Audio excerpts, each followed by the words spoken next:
Welcome to McPlum, simple solutions served daily. In this video, I will show you how to change your Jeep Cherokee wiper blades.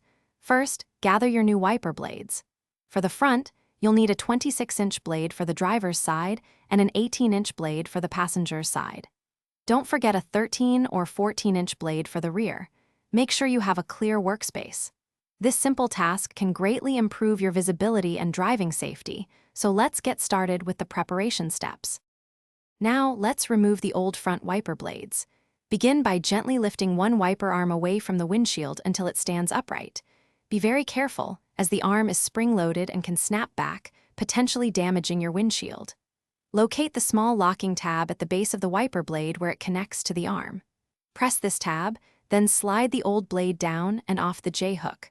Once removed, gently lower the arm back down.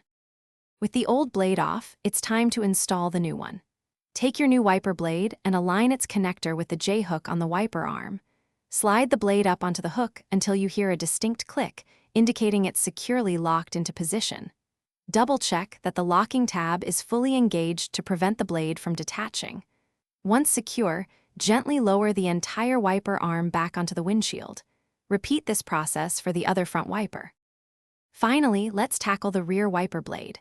Lift the rear wiper arm and carefully detach the old blade from its pivot pin, which might involve lifting a small cap.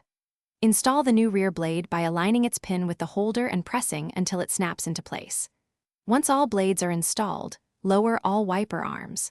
Turn on your vehicle, activate the wipers with some washer fluid, and ensure they operate smoothly, clearing the windshield without streaks.